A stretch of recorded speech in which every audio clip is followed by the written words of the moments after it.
I remember the first time I received the call. It was late at night, the kind of night where silence feels heavier than usual, like the world itself is holding its breath. I had just finished a long day at my regular job, and my phone lit up with a number I didn't recognize. The voice on the other end was calm, almost eerily composed, but there was an urgency I couldn't ignore.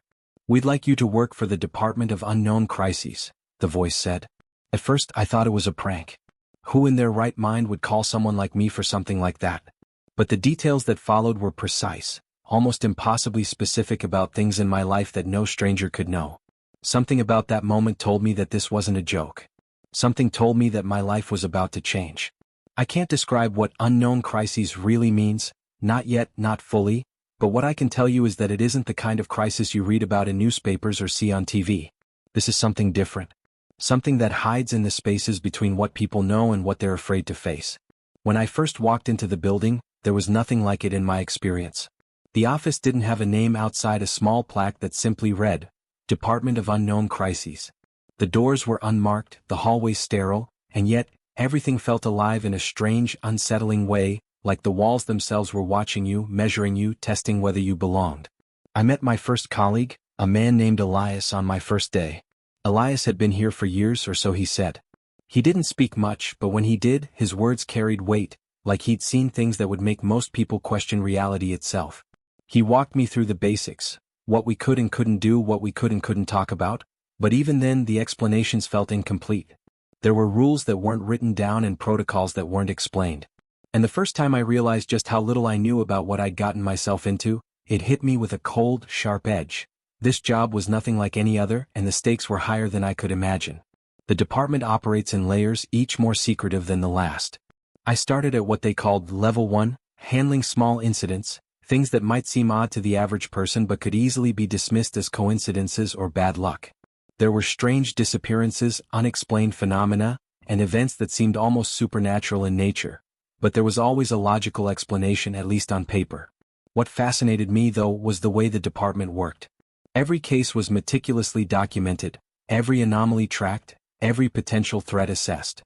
But the more I saw, the more I realized that logic alone could not explain some of the things we dealt with. Then came the first incident that changed everything for me. It started with a simple alarm, a small, unassuming alert on my screen. I thought it was a routine investigation.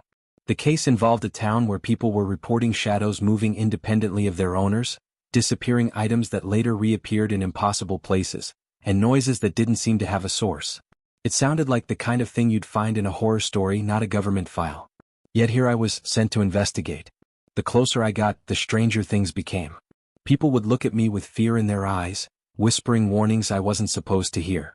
Objects in the room would shift when no one was touching them. And somewhere in the darkness, I felt a presence that didn't belong. I realized quickly that this wasn't just about collecting information or managing crises. Every situation had a pulse, an energy that seemed almost alive, and it was my job to read it, to understand it, and somehow contain it. The department trained us to keep calm, to trust protocols, but there's a point where training stops and reality takes over. That point is where fear becomes real, where you can feel it in your chest, in your bones, and yet you have no choice but to move forward. Working for the Department of Unknown Crises is not glamorous. There are no medals, no public recognition. You don't get applause for preventing disasters that most people will never even know happened. The work is exhausting, mentally and emotionally draining, but it's addictive in a way that's hard to describe. Once you see what lies beneath the surface of the ordinary world, you can't unsee it. You can't unfeel the tension of knowing that something, sometimes a person, sometimes a force, sometimes something that defies definition, is always out there, waiting for the right moment to appear. One of the hardest parts of the job is trust. You learn quickly that you cannot trust everyone in the department, and sometimes, you can't even trust your own perceptions. Not everyone is what they seem. And even those you think are allies may be hiding motives you don't understand. I learned this the hard way when I discovered that some incidents we were investigating were more interconnected than anyone wanted to admit. Layers upon layers of secrets, cover-ups, and deliberate manipulations. Everything tied to something far larger than I could comprehend at first glance. The moments that stick with me the most are the quiet ones. The moments when you're alone, reviewing files, walking through an abandoned building, or sitting in a room where the air itself seems heavy with expectation. That's when the mind starts to wander and you start questioning everything. Your sanity, the motives of your colleagues, and even the reality of the crises you are sent to manage. And sometimes, in those moments, you feel it, something watching you, waiting for you, testing whether you are ready for what's coming next. I don't want to scare you, but I can't sugarcoat the truth. This is not a normal job, and I am not a normal employee. Every day brings a new challenge, a new mystery, a new situation where the line between reality and the unknown blurs. And every day I learn something new about the human capacity for fear, resilience, and deception. There's one case in particular that I haven't even mentioned yet, a case that changed my perspective completely, a case that revealed the limits of what I thought was possible. I can't go into all the details now, but it involved something, or someone, that shouldn't exist. Something that moved in the shadows, something that made even seasoned operatives question their beliefs. And it was the moment I realized that working for the Department of Unknown Crises is not just a job, it's a responsibility. A responsibility to confront the incomprehensible, to face danger most people can't even imagine, and to survive when the world itself seems against you. As I share my story with you, I want you to understand one thing. What I am about to reveal is real. Every event, every encounter, every strange, terrifying moment I describe happened exactly as I tell it. And the deeper I go into these stories, the more you'll see that the world you know, the one you take for granted, is only a fraction of what exists. There are layers beneath layers, and the Department of Unknown Crises exists to navigate them, to face them, and sometimes to contain them when no one else can. But even after years of experience, after seeing things I cannot unsee, after encountering forces that defy explanation, I am still learning. And the story I am about to share is only the beginning. It's a story of fear, of mystery, of courage, and of the unknown. And as I tell it, I want you to ask yourself, what would you do if the world you thought you knew was only a small part of what really exists? Because the truth is, there are things out there that are far stranger, and far more dangerous, than you can imagine. And I am about to take you right into the heart of it. The moment when everything changed for me is coming up next. It's the moment when the department revealed its true purpose, and when I realized that some crises cannot be managed, they can only be survived. After that first case, I started noticing patterns I hadn't seen before. At first, they seemed small, almost insignificant. A flicker of movement in the corner of a surveillance camera, a note in a report that didn't quite match the incident it was attached to, a colleague's glance that lasted a second too long. But over time, those little inconsistencies added up, forming a puzzle I couldn't ignore. The department didn't just respond to crises, it seemed to anticipate them. Yet there was a method to the madness I didn't fully understand, and that lack of understanding made every day feel like walking on the edge of a cliff. I was assigned to a team that specialized in emerging anomalies, a polite term for things no one could explain. There was Lena, a field analyst with an uncanny ability to spot patterns in chaos, and Malik, a former investigative journalist whose curiosity sometimes got him in trouble, even here.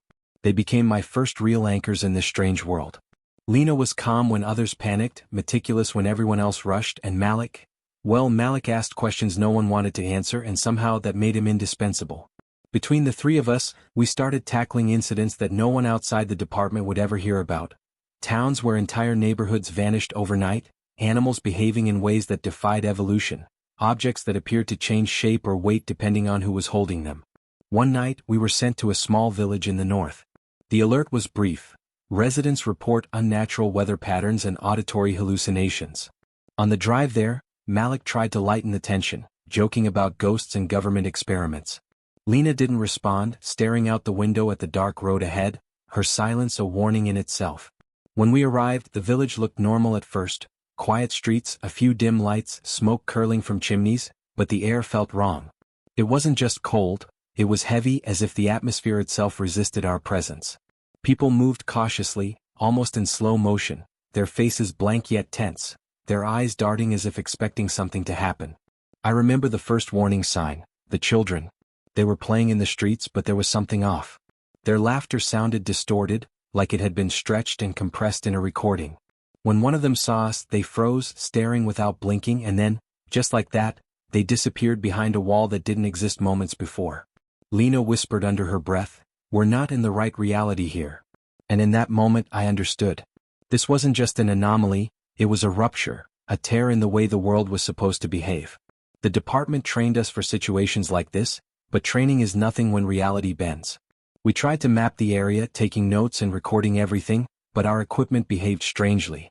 Cameras wouldn't capture what we saw, radios emitted only static, and even our watches began losing time in uneven bursts. Malik muttered about zones of interference, a term I didn't understand fully at the time, but I felt it with every step we took. The village itself seemed alive, as if it was aware of our intrusion. Shadows moved against the flow of light, doors opened and closed without anyone touching them, and at one point, a figure appeared at the edge of the street. A man in a uniform like ours, except it wasn't any uniform we recognized. He raised a hand in warning and then vanished. We spent hours documenting what we could, and yet it felt like the village was changing around us. Each turn revealed something new: a house that had shifted locations, a tree growing out of a wall, footprints that led nowhere. Lena's notes grew frantic, her handwriting almost unreadable yet precise. Malik's camera captured nothing of note, yet he swore he'd seen movement, eyes following us from the shadows. I started to question my own senses, my own mind. And then I heard it, a low hum, barely perceptible, vibrating through the ground, through the air, through my chest. It wasn't coming from any source we could find, but it was everywhere. That hum became the anchor for the rest of the investigation. We followed it to the center of the village, a small square where nothing should have been unusual. And yet, there it was, a structure that wasn't on any map, a building that seemed older than time itself, its surface reflecting light in impossible ways. Lena tried to open the door, but it wouldn't budge. Malik tried pushing, pulling, shaking it, but it remained immovable. And then, as we stood there, the hum shifted, rising into a low, vibrating tone that felt like it was speaking directly into our heads. "What is it?" I asked, my voice shaking, though I tried to keep it steady. Lena didn't answer immediately. She just stared, her eyes wide, her fingers trembling over her notebook. "It's not just an anomaly," she said finally. "It's aware. It knows we're here." That realization changed everything. Up until that moment, the department's work had always felt methodical, controlled. We responded to incidents, contained them, documented them, moved on. But here, containment seemed impossible. This wasn't something we could manage, it was something that existed on a level beyond our understanding, something that could adapt, anticipate, even manipulate us. The thrill of investigation turned into a cold awareness that we were trespassing in a place that didn't want to be understood. We spent the next 2 days in the village, documenting, observing, and trying not to lose ourselves in the disorientation. Each night, we returned to our temporary headquarters, a small, unassuming building on the outskirts, and reviewed our notes. That's when the inconsistencies became impossible to ignore. Our recordings didn't match our observations. Our sketches of the village shifted from one review to the next. Even our memories felt unreliable, as if the place was erasing and rewriting itself after we left. And yet, there was a message buried somewhere in the chaos, a pattern we couldn't yet decipher. Elias, who I mentioned earlier, arrived during the second night.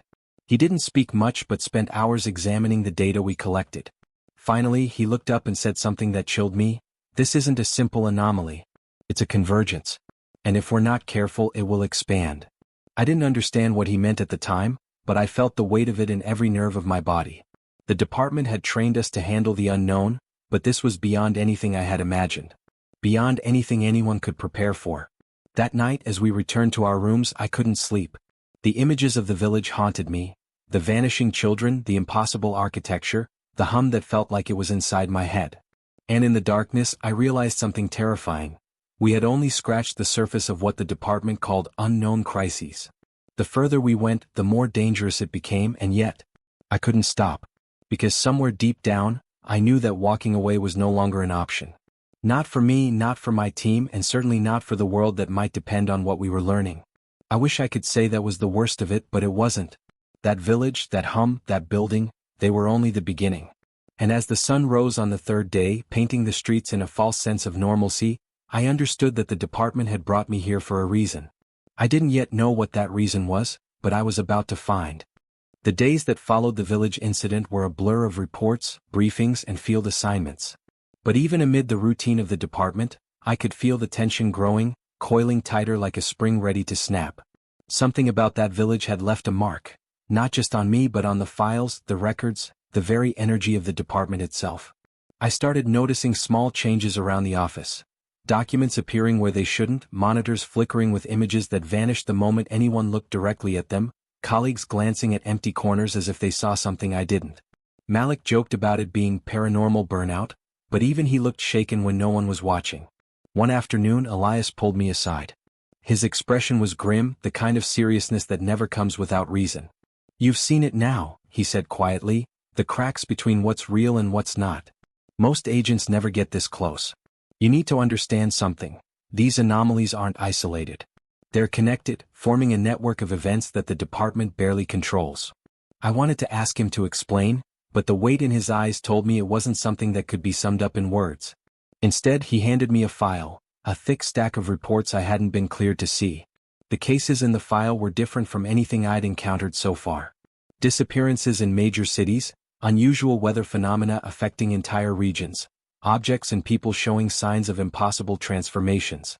What tied them together wasn't clear at first glance, but a closer look revealed a pattern. Each anomaly seemed to radiate from a central point, a source the department had never been able to locate. And at the bottom of the file, in handwriting I didn't recognize, was a single note: "Do not approach the center. You will not return unchanged." Lena noticed the file on my desk and asked about it. I tried to explain without revealing too much, but she didn't need details to sense the urgency. Her reaction was sharp, almost defensive, and that was when I realized something else. The department's hierarchy was fractured. Different divisions had different agendas, and not everyone agreed on how or whether these anomalies should be investigated. Some were obsessed with containment, some with documentation, and others seemed almost fascinated by the chaos itself. Trust became a delicate balance, and I started seeing allegiances shift almost overnight. Meanwhile, Malik had begun his own side investigation. He dug into past anomalies, cross-referencing cases the department hadn't shared with me. At first, I was worried he'd get himself in trouble, but his results were astonishing. He discovered connections that the official files didn't mention, links between disappearances and historical events, strange alignments in geography, patterns in media reports that the public never noticed. He called it the web, and the deeper he went, the more dangerous it seemed. The department had been managing crises, yes, but it was also hiding something larger, something no one outside a select few fully understood. Our next field assignment pulled us into a remote research facility in the mountains. The alert was vague: unusual readings, containment protocols breached. When we arrived, the facility looked abandoned. Equipment was still running, but the staff had vanished without a trace. The air smelled metallic, and the lights flickered as if struggling to stay on. Lena immediately began scanning for anomalies while Malik explored the corridors, taking notes on doors that didn't open the way they should, stairwells that seemed to loop back into themselves. I felt the same hum I had felt in the northern village, a low vibration that thrummed in my chest and set my teeth on edge. Inside the lab, we discovered something unsettling. One of the containment units had been tampered with. Inside, a substance floated, dark and viscous, moving with intent. It pulsed and shifted as if aware of our presence. Lena studied it carefully, taking readings that didn't make sense to any of our instruments. "It's alive," she whispered. "Or it thinks it is." Malik, as usual, pressed further, asking how it could exist without being classified as biological, chemical, or energy-based. No one had answers, only more questions. Back at the department, the subplots continued to unfold. Elias began receiving mysterious messages on secure channels, messages that suggested someone, or something, inside the organization had its own agenda. Some colleagues I had trusted began acting strangely, asking questions that weren't part of any standard protocol. And worst of all, I started noticing that certain anomalies we encountered seemed to respond directly to our investigations, almost as if they were aware of our methods, our patterns, our presence. The stakes were no longer just about containment, they were about survival, strategy, and understanding a force that might always be one step ahead. Sleep became elusive. Every time I closed my eyes, I saw fragments of incidents, flickers of shadows, fleeting faces that weren't human. In my dreams, the hum returned, louder now, reverberating through places I had never been. And with each assignment, I noticed my own perception shifting. The way I interpreted sound, light, even touch. It was subtle at first, easy to dismiss, but unmistakable. I was changing, as if the anomalies had left an imprint on me. The department warned of psychological strain, but nothing in training prepared me for the sense that reality itself was bending around us. And then came the leak, a breach in security protocols that no one could explain. A file containing information about several high-level anomalies appeared on an unsecured network, and suddenly, everyone was on edge. No one knew who had released it or why, but the department went into full lockdown. Surveillance increased, meetings became private and urgent, and whispers of internal investigation spread like wildfire. Malik was convinced someone on the inside was deliberately testing us, watching how agents would react under pressure. Lena, always cautious, argued that the anomalies themselves could be influencing events, that the department's secrecy might actually be a trigger for further disruptions. By this point, I had begun to see the broader picture, or at least fragments of it. The department was not just responding to unknown crises, it was managing them, steering them, sometimes creating the conditions for incidents to escalate, then containing them. The ethical lines blurred, and I realized that our work had consequences far beyond what we could see. And still, no one would give me a straight answer about the ultimate goal of the department. There were hints, shadows of intent, but nothing concrete. As tension mounted, my team faced a new anomaly, a town where time itself seemed fractured. People would repeat actions without memory, objects shifted position as if the day reset itself, and communications failed entirely. We observed, recorded, and tried to intervene, but every action seemed to trigger another ripple. Lena's reading suggested that this anomaly was connected to the central node mentioned in Elias's earlier warning, a place or event that might be the source of the crises we were witnessing. Malik was eager to investigate further, but I could see the fear behind his enthusiasm. Fear, I realized, was now part of every decision we made. Fear for ourselves, for the department, and for the world that had no idea what was happening just beneath its surface. And through it all, the hum persisted. Sometimes faint, sometimes overpowering, always present, always reminding me that the unknown wasn't just around us, it was inside us, shaping the way we saw the world, pushing us toward choices we didn't fully understand. Every case, every discovery, every encounter only deepened the mystery, raising questions with no answers and revealing dangers we hadn't yet anticipated. The Department of Unknown Crises was no longer just a workplace. It had become a world unto itself, a world where truth was relative, danger was constant, and the line between ally and adversary was never clear. I was learning that every decision carried weight, that every investigation could alter the balance in ways we couldn't predict, and that survival often meant accepting that some truths were beyond comprehension. And yet, despite the fear, the uncertainty, the constant pressure, I couldn't turn away. Because somewhere, hidden in the chaos, was the key to understanding it all. The problem was, I didn't yet know where to look, or if I would survive long enough to find it. By the time we reached the anomaly in the fractured town, the tension in our team had reached a point that felt almost unbearable. Sleep-deprived, anxious, and constantly on edge, we had begun to see the patterns more clearly, but clarity brought no comfort. Each ripple we observed, each repetition of events, suggested that the anomaly was not random. It was deliberate. It reacted to our presence, adapted to our actions, and seemed to anticipate what we would do next. Lena's readings were off the charts, warning that the energy around us was unstable, that one wrong move could escalate the situation beyond anything the department had prepared for. The townspeople, if they could still be called that, were both terrified and oblivious, repeating actions without memory of prior cycles. I watched a man pour tea only to pour it again moments later, as if the first attempt had never happened. Children crossed the street and then crossed back, their laughter looping unnaturally. Shadows stretched and shifted against every source of light, and I felt their presence in my peripheral vision, brushing the edge of my mind like a living thing. Malik grew increasingly reckless, documenting everything at close range, stepping where I feared he shouldn't, driven by a curiosity I couldn't temper. Lena warned us repeatedly to hold back, but every instinct in me screamed that waiting would make things worse. And then came the first sign that the anomaly was aware of us. The hum I had felt in the northern village, the lab, and other incidents intensified until it wasn't just a sound, it became a vibration that resonated in our bones. The air itself seemed to tighten, pressing against us, and I realized that whatever force we were dealing with could manipulate perception. Our instruments went haywire, capturing only fragments of what was happening. Time distorted in uneven pulses. Moments would stretch impossibly long or collapse entirely. I felt disoriented, nauseous, as if the very fabric of reality had begun to fray around us. Elias arrived that evening, moving with a purpose that left no room for questions. He didn't waste words on explanation. "We have to approach the center," he said. "It's the only way to stabilize the anomaly, but it's dangerous. Nothing we've trained for fully applies here." Lena protested, her voice tight with fear, insisting that we could analyze from the perimeter, but Elias's decision was final.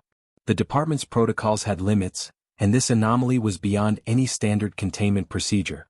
He handed us devices we barely understood, tools designed for manipulation of energy or reality itself, and instructed us to synchronize our approach. The closer we moved toward the center, the more unpredictable the environment became. Buildings that had been intact earlier now crumbled and reformed behind us. Roads split into impossible angles, then looped back into themselves. The townspeople seemed to repeat actions in increasingly erratic sequences. And in the midst of it, we started seeing figures, partial, shadowy forms, moving against the flow of reality. They weren't fully present, yet somehow they were aware of us, blocking paths, appearing in corners, vanishing when approached. Lena's scanner indicated that these figures were tied to the anomaly's energy field, yet no one could explain why they existed or what they wanted. Malik, driven by obsession, tried to follow one of the figures into an alley that bent impossibly. I grabbed his arm, shouting warnings, but he struggled against me, insisting we had to document everything. That's when I first realized the danger wasn't just external. The anomaly was affecting us internally, our focus, our perception, even our impulses. It was pushing us toward actions we might not otherwise take. I caught myself hesitating before taking a step, unsure if I was moving voluntarily or being subtly coerced. Fear was no longer just a feeling, it was a physical presence in the space around us. As night fell, the anomaly reached its full intensity. The hum became a roar, vibrating in a way that seemed to fracture the air itself. Objects lifted, swirled, and vanished. Shadows coalesced into forms that seemed almost alive. Time fractured entirely, seconds stretched into minutes, moments repeated endlessly, and we felt the weight of hours in a single heartbeat. Lena's voice trembled as she reported spikes in energy readings beyond any scale the department had ever recorded. "We're close," she whispered. "Closer than anyone has ever been." That's when the first warning came. A figure, indistinct but human-shaped, materialized directly in our path. Its eyes glowed faintly, and when it spoke, it wasn't words we could hear. It was a sensation, a pull at the edges of our consciousness, a command we couldn't ignore. Malik tried to approach it, drawn by curiosity, and I had to physically restrain him, feeling the figure's presence pressing against us with a force that was both mental and physical. Lena looked at me wide-eyed and muttered, "It knows us. It knows what we'll do next." The anomaly itself seemed to react to our fear. The closer we moved toward the central source, the more reality warped around us. Buildings folded in on themselves, streets looped infinitely, and the hum reached a pitch that made our heads ache. Even the air felt thick, as if we were moving through liquid. Elias moved ahead with a calmness I couldn't comprehend, guiding us through impossible terrain, but I sensed the tension coiling inside him as well. Every step brought the risk of a collapse, not just of the anomaly but of our own perception, our own sense of self. And then the final barrier appeared. At the heart of the town, a structure unlike anything I had ever seen rose from the ground. It shimmered, shifting between solid and liquid, light and shadow. Time around it fractured completely. People we had seen moments ago were frozen, looping, or disappearing entirely. The air vibrated with energy, and I realized with a sickening clarity that approaching it could change us irrevocably. Elias motioned forward, but even he hesitated at the threshold, the weight of the unknown pressing down on all of us. It was in that moment, the moment before we crossed the invisible line, before we confronted the source directly, that I felt the full scope of what we were up against. The anomaly wasn't just a crisis. It was a force, intelligent and reactive, capable of manipulating reality and perception. It was connected to everything the department had been tracking, everything we had ever investigated, and perhaps even beyond that, to things no one had yet imagined. The hum had become deafening, pulsing in sync with my heartbeat, and I knew instinctively that one wrong move here could shatter not just this anomaly but everything around us. We were standing at the edge of the unknown, staring into a force that could not be reasoned with, contained, or fully understood. And in that moment, I realized that everything we had trained for, everything we had believed about our role in the department, was about to be tested in ways none of us could predict. The tension was unbearable, the stakes higher than ever, and the outcome uncertain. And then Elias nodded, signaling that we were moving forward. The three of us stepped closer to the impossible structure, our senses screaming warnings, our instincts urging retreat, yet bound by duty and curiosity. At that instant, the world seemed to hold its breath. The anomaly pulsed, the hum surged, and shadows moved in ways that defied comprehension. What happened next would change everything, and nothing would ever be the same again. As we stepped closer to the shifting structure at the heart of the anomaly, the air thickened in a way that made breathing feel like a struggle. Every instinct screamed that we were crossing a threshold we might never return from, yet something deeper, a mix of curiosity and obligation, pushed us forward. The hum had escalated into a low, vibrating roar that resonated through the ground, our bones, even the inside of our skulls. Lena's instruments were beyond comprehension, readings spiking in patterns none of us could interpret, and Malik was capturing footage with a frantic intensity that made me worry he'd lose touch with reality. And then it happened. The second plot twist, the one that no one could have predicted. A voice, impossibly familiar, echoed through the anomaly. Not over a speaker, not through any device, directly in our minds or perhaps in the space around us. "Why are you here?" it asked. It was Elias's voice. Or at least it sounded like him. My heart stopped. I turned to Elias, expecting an explanation, but his face was pale, rigid, and unblinking. He raised a hand and mouthed something I couldn't hear. Not me. It was impossible. The Elias standing next to me was real, or real enough, but the voice in my head, calm and chilling, carried knowledge only Elias should have. It knew our plans, our fears, even the sequence of actions we had been preparing for. Malik froze, his camera swinging wildly as he stared at Elias. Lena whispered, "It's replicating him, or using him as a mask." Her voice trembled, the scientific precision that usually grounded her failing in the face of raw, incomprehensible terror. Suddenly the anomaly reacted. The shimmering structure expanded, folding in on itself like a living organism. The streets distorted and the townspeople, if they were still conscious, looped and froze in chaotic patterns that defied logic. The hum became a pulse in sync with my heartbeat, as if the anomaly had learned to anticipate us, to manipulate us. I realized then that this wasn't just a natural event or an isolated anomaly. It was intelligent. It studied us, adapted to our strategies, and used the people we trusted, or the images of them, against us. Elias grabbed my shoulder. "We need to move now. Don't trust what you hear or see," he warned. I wanted to ask him if the voice had come from him, but even as I opened my mouth, the replica voice spoke again. "You can't stop what is coming. You are part of it." The words hit me with a force I couldn't describe, a chill that sank deep into my chest. Malik shouted, pointing at the structure, insisting that the anomaly was feeding off our emotions, our fear, our uncertainty. Lena's scans confirmed it. The energy readings weren't just high, they were reacting to us, modulating in response to our presence and our decisions. The stakes had just doubled. We weren't dealing with a singular unknown crisis anymore. We were entangled in something alive, adaptive, and terrifyingly aware. And the horrifying part? It could mimic anyone, or anything, using familiar forms to manipulate us. For a moment, I doubted everything I had believed about the department. Could some of the anomalies we had contained in the past have been like this, hiding in plain sight, manipulating agents from within? We pressed forward cautiously, each step measured, each action calculated to minimize exposure. The anomaly seemed to anticipate every move. Doors appeared where walls had been, shadows blocked paths that had been clear, and a sudden gust of wind carried whispers in our ears, phrases from past cases, half-remembered conversations, warnings that weren't really warnings. The environment itself was testing our resolve, probing for weaknesses, feeding off our fear.